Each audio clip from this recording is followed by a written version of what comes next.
Hey there, it's Psychic Hunter David. Well, this is take 3. Today has been one of these days. I think it's, the British election. We're moving into that, that new moon in Cancer. Remember, Cancer rules the moon, so it is stationary. It is a tough cookie. So this is for Virgo, and this is for July 2025, and this is my, as I said, third take at repeating. I've already taken the liberty. I already took it out. I already pulled out the cards. I've already pulled it together, and I know what I want to say. So, one of the things Virgo recognize is that in your house of relating, both Neptune that rules Pisces, that is home in Pisces for a couple more years, and Saturn, which is also there for a couple more years, they're both retrograde.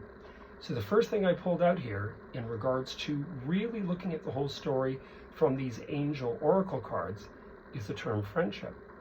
So this makes complete and utter sense, intellectually, emotionally, etc.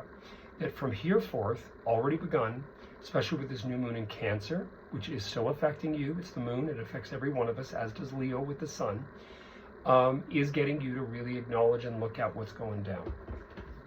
So I took the liberty also, like I said, of taking out already the tarot cards, which I'm using the Rider-Waite deck, par usual. I've used these quite often, and I like them. I'm used to them. I've read them for 34 years.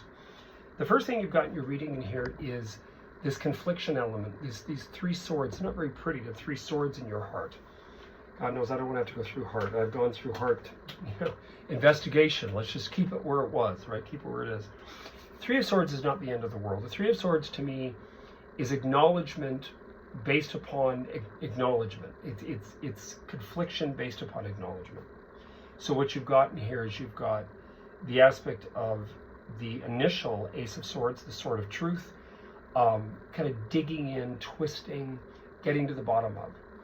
And then you've got the 2, which is indecisive, I don't know, uncertainty, where do I go from here? And the 3 explains at least a bit about, okay, this is what's going down. Now, we began with friendship from this oracle card. So I would say trust your instincts, trust your intuition. This can be emotional. It can be a little ingratiating. It can be sincere, but the Page of Cups can sometimes, or the Knave can sometimes be a little self-serving on an emotional level. All I can say to you from this is to just pay attention to why you would get into a state of forgiveness. Forgiveness to me is important in a lot of cases, not every one, but in a lot of cases, in the essence that we don't enable something to carry an energy that we keep accepting and acknowledging. You just release this and you move on and work on self. This also has a little bit to do with, to me, this is a bit of an honesty energy. Because, that 7 of Swords to me is, being able to be true to oneself, to thine own self, be true. Don't think you're going to get away with anything from anyone. And if you suspect, pull away. Just pull back. The Emperor energy next is really about the father figure. So I would say that the father figure in your reading is also going out into the world, taking a stand, being in control, being in charge of. Then you've got this 7 of Cups. 7 of Cups to me is also a very based element of creative visualization. Oftentimes people read it, verbatim, like castles in the sky. Well, castles in the sky is creative visualization. Because if you believe, if you can think it, you can manifest it. So I don't look at that as a negative. The only thing that I would say could be the fly in the ointment is this 5 of Wands. And that can represent this sort of acknowledgement. So to me, a lot of what's going on in your reading in here, the whole basis is the further you go, and remember you've got a lot going on about your career because you've got 10th house transit of Jupiter. I would say in all honesty, stop worrying about they. Stop worrying about the competition and work on self. Work on being the best you can be. Acknowledge your talent. Acknowledge your abilities. I've got Virgo's 2nd house. I'm right on that cusp with my ascendant. It's 29 degrees Leo. So I've kind of done the Leo thing. Now it's learning about the Virgo thing. So I can sort of relate to what's going on in here.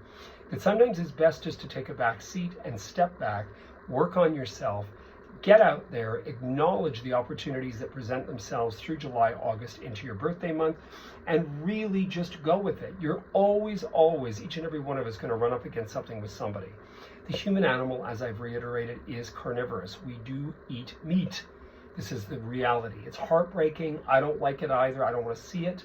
I don't want to be part of a butcher shop. This is just my story, but we are carnivorous beings.